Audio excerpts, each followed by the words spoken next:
Hi, everybody. This is Jimmy DeYoung of Prophecy Today video. On the program this week, we're going to be talking about Pope Benedict's visit to the Middle East. He is on a religious pilgrimage.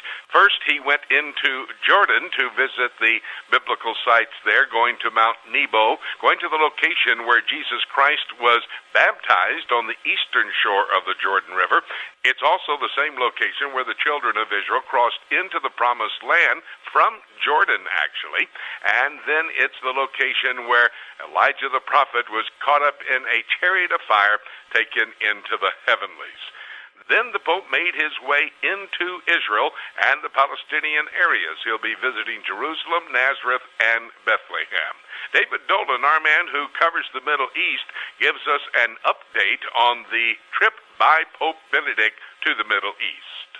The Muslim Brotherhood movement are still rankled over the Pope's speech a year ago or so when he quoted a medieval text that characterized some of Muhammad's teachings as evil and inhumane, and especially that faith was being spread by violence. The Pope has apologized for that several times, and it did come up in some of the editorials in the region as he was entering, but that's the main controversy. In Israel, some of the very Orthodox Jews are not over-thrilled that the government is spending a lot of taxpayer money on security for the Pope's visit there.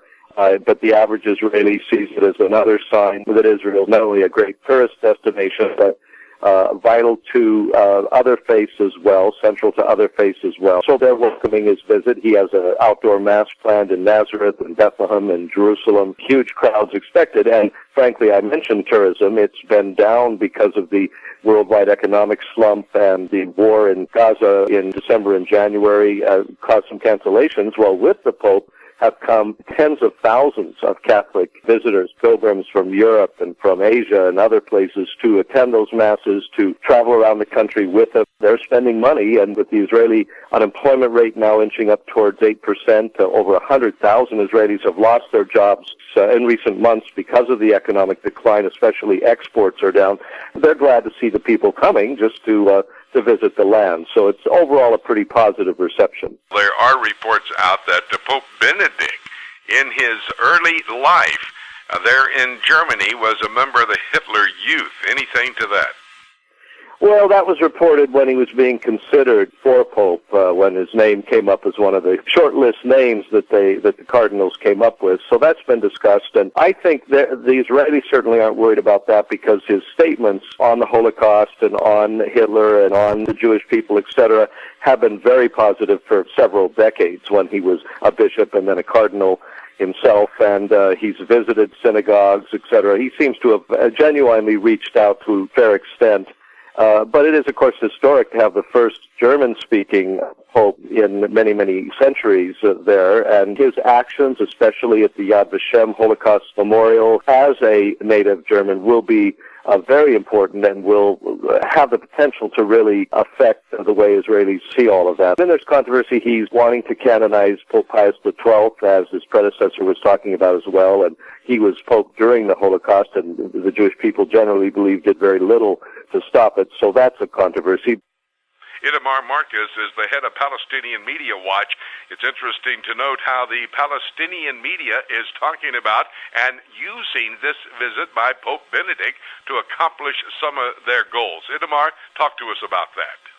Yes, they will. Well, one of the things that the Palestinian Authority has done for a very long time is they present themselves as if they're the guardians and protectors of Christians and Christianity in all of the land of Israel and in the Palestinian Authority areas. And there are posters that are appearing, for example, with the pictures of Mahmoud Abbas and with the Pope. What's striking, though, is this public face that they're presenting of being defenders of Christianity is completely in contrast to what they have done to the Christian life within the Palestinian areas. So, for example, in Bethlehem, when Israel was ruling Bethlehem, when Israel administered Bethlehem, the population at 65% of it was Christian. Under the Palestinian Authority, the Christians were so persecuted that in a mere 15 years, the Christian population is down to less than 50% of Bethlehem. So this very, very important Christianity is very possibly soon going to be without any Christians, as Christians find life there untenable because of this the oppressive measures done by the Palestinian Authority.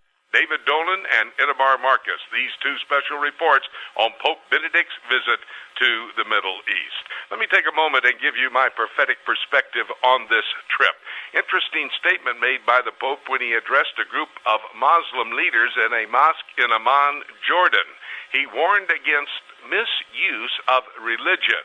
He says violence actually comes from manipulation of religion. It is not the clash of religious beliefs. Well, I'm not sure that I agree with the statement, but it is interesting, violence coming from the manipulation of religion.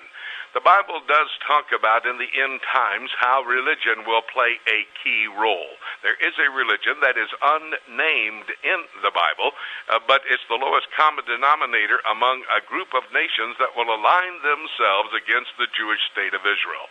In fact, the largest militia ever formed on the face of the earth, according to Joel chapter 2, verses 2 and 3, talk about a army that will be like none that has ever been on this earth. And there's only one people that could put together that kind of a militia, the Muslim people with 1.5 billion people. The book of Daniel chapter 11, Ezekiel 38, and Psalm 83 talks about this coalition of nation, Islam, the common denominator. That is what's driving them to destroy the Jewish state of Israel, that their name be forgotten forever. What's going to happen is Jesus Christ will intercede and render the Islamic world inoperative within the first couple of months of the tribulation period, this 7-year period of time of judgment. The reason for this is that the Antichrist will be in Rome, Italy, setting up a one-world religion. Revelation chapter 17 talks about the first 3.5 years of the tribulation period. Mystery Babylon, the Babylonian mother-son cult, was established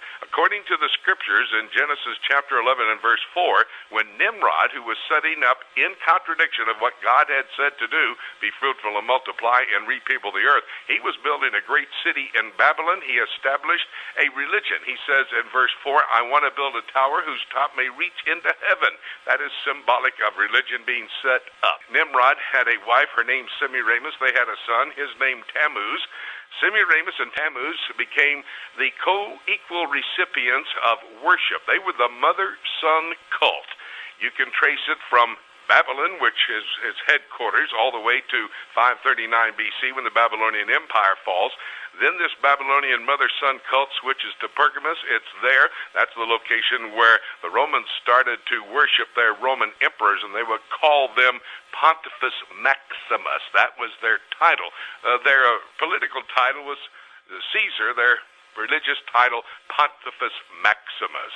This headquarters for this mother-son cult changed to the seven-hilled city of Rome, Italy, where Revelation 17 says it will be up and operating under the control of the Antichrist. Finally, the Antichrist is going to get tired of this false religion that he has set up. Verse 16 of chapter 17 says, the world leaders, the revived Roman Empire, the 10 horns there, will destroy this false religion, because in verse 17 it says, God put into the hearts of these world leaders to accomplish his will.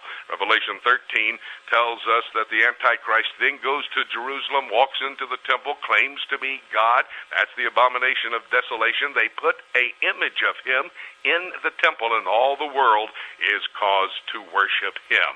Religion, indeed, my friend, will play a key role in the end times, and I do believe that this visit by Pope Benedict, this internationally known religious leader going into the Middle East, can draw our attention to what the scriptures say about religion in the end times. Now, don't misunderstand me. I didn't say the Pope's the Antichrist. I do not believe he is. I simply am saying this is setting the stage for Bible prophecy to be fulfilled. Well, that's all the time that we have on Prophecy Today video. Thank you for joining us. Join us again next time, and until then, keep looking up. Jesus is coming, and it could be today.